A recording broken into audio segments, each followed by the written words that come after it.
नमस्कार, मी नितीन रानडे। मागील व्हिडिओमध्ये आपण बघितलं की स्टार्टर म्हणजे थोडक्यात मॅग्नेट वाटीचे मॅग्नेट जे निघाले होते ते आपण चिकटवले। आता या गाडीचे ब्रशही गेलेले होते। थोडक्यात गेलेले म्हणजे काय, तर तुम्ही हा बघाल, हा नवीन ब्रश आहे, हे दोन नवीन ब्रश आहेत, त्याच्याबरोबर ह्या दोन पट्ट्या येतात आणि हे जुने ब्रश आहेत। तर तुमच्या लक्षात येईल की हे जुने ब्रश इतके झिजलेले आहेत की त्याच्यावर स्टार्टर स्विच होणं हेच थोडंसं अवघड होईल।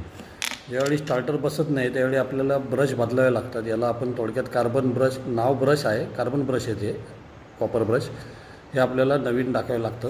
त्याच्यानंतर आता पुढचं जे चेकिंग होईल, जे तुम्हाला मी सांगितलं की मॅग्नेट आम्ही ॲरेल फास्ट ॲरेल लाईटनी चिकटवला आहे आणि त्याचा काय रिझल्ट आहे तो तुम्हाला पुढील व्हिडिओमध्ये बघायला मिळेल। Nitin Ranade, set institute, Pune.